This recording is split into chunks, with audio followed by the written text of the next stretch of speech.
व्याकरण का अगला विषय हमारा है रस, अर्थात रस कहते किसे हैं या रस का स्वरूप क्या है।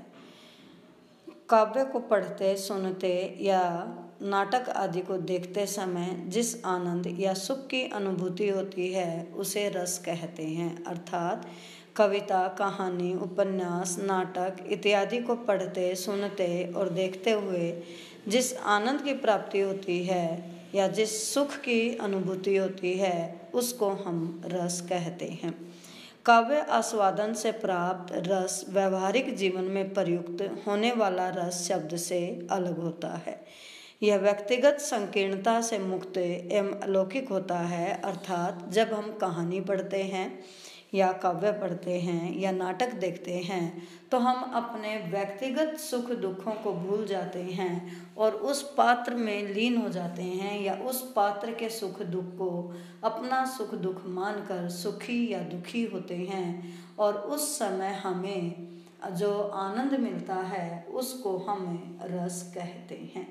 तो रस की जो परिभाषा होगी वह यही होगी कि काव्य को पढ़ते समय जो हमें सुख मिलता है, अर्थात रस शब्द का सामान्य अर्थ है जल, स्वाद, आस्वाद का ज्ञान अथवा आनंद होता है।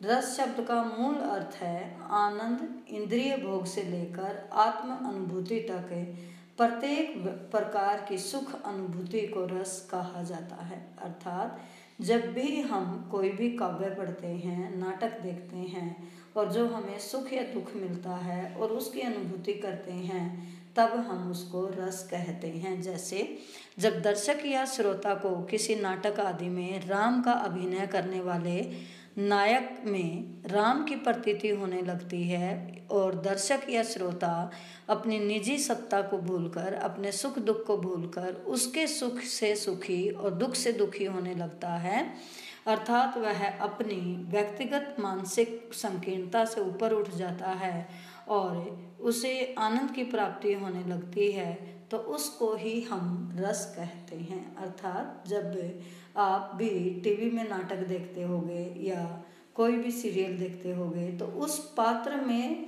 लीन होकर या उस पात्र को सुनकर जब आपको सुख या दुख की अनुभूति होती है तो उसे ही रस कहते हैं। अर्थात ध्यान से सुने कि काव्य शास्त्र में रस कहा किसे गया है। काव्य, कथा अर्थात कहानी, नाटक, उपन्यास आदि के पढ़ने, सुनने या देखने या उसका अभिनय देखने से जो आनंद की प्राप्ति होती है उसे हम रस कहते हैं। अर्थात जिससे आनंद मिले वही रस है। यह रस का सामान्य अर्थ है। साहित्य के पठन पाठन से जिस आनंद की अनुभूति होती है वही काव्य शास्त्र में रस कहलाती है, रस कहलाता है। अर्थात हमें ध्यान देना है कि जब भी हम कोई भी कविता पढ़ें, कहानी पढ़ें या नाटक देखें, सुने या टीवी में हम सीरियल देखें या कोई भी हम फिल्म देखें और उसमें जो अभिनेता अभिनेत्री उनके सुख दुख से हम खुद भी सुखी या दुखी होते हैं, अपने व्यक्तिगत सुख दुख को भूलकर उसमें लीन हो जाते हैं, तब हमें जो सुख की प्राप्ति होती है उसी को ही हम रस कहते हैं। अर्थात साहित्यिक रूप से रस आनंद का ही पर्याय है।